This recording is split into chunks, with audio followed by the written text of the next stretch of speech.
जीवन की सीख। एक रोटी। 3 व्यक्ति एक सिद्ध गुरुवार से दीक्षा प्राप्त कर वापस लौट रहे थे। गुरुवार जी ने उन्हें आध्यात्मिक ज्ञान के साथ साथ व्यवहारिक होने की भी सीख दी थी। तीनों तमाम ग्रंथों पुराणों पर चर्चा करते आगे बढ़ते जा रहे थे। बहुत समय चलने के बाद उन्हें एहसास हुआ कि अब उन्हें कहीं विश्राम करना चाहिए और रात गुजार कर ही आगे बढ़ना चाहिए।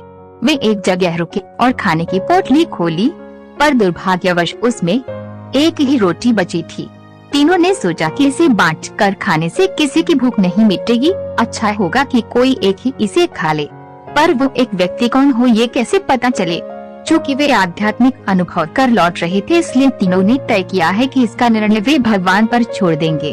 भगवान भी कुछ ऐसा इशारा करेंगे कि समझ में आ जाएगा कि रोटी किसे कहानी चाहिए। और ऐसा सोचकर भी तीनों लेट गए। थके होने के कारण जल्द ही सबकी आंख लग गई।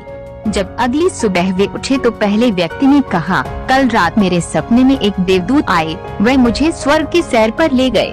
सचमुच इससे पहले मैंने कभी ऐसे दृश्य नहीं देखे थे।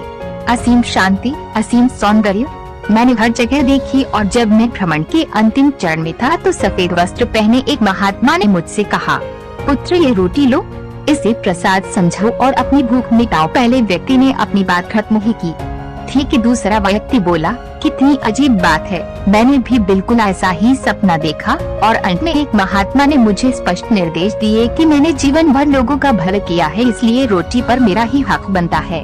उन दोनों की बातें सुन तीसरा व्यक्ति चुपचाप बैठा था। तुमने क्या सपना देखा? पहले व्यक्ति ने पूछा। मेरे सपने में कुछ भी नहीं था, मैं कहीं नहीं गया और न ही मुझे कोई महात्मा दिखे। लेकिन रात में जब एक बार मेरी नींद टूटी तो मैंने उठकर रोटी खा ली। अरे तुमने ये क्या किया? ऐसा करने से पहले तुमने हमें बताया क्यों नहीं? बाकी दोनों ने गुस्से से पूछा।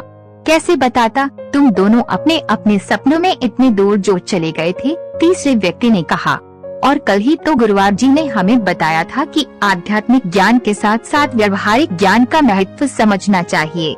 मेरे मामले में भगवान ने जल्द ही मुझे संकेत दे दिया कि भूख मरने से अच्छा है कि रोटी खा ली जाए, और मैंने वही किया।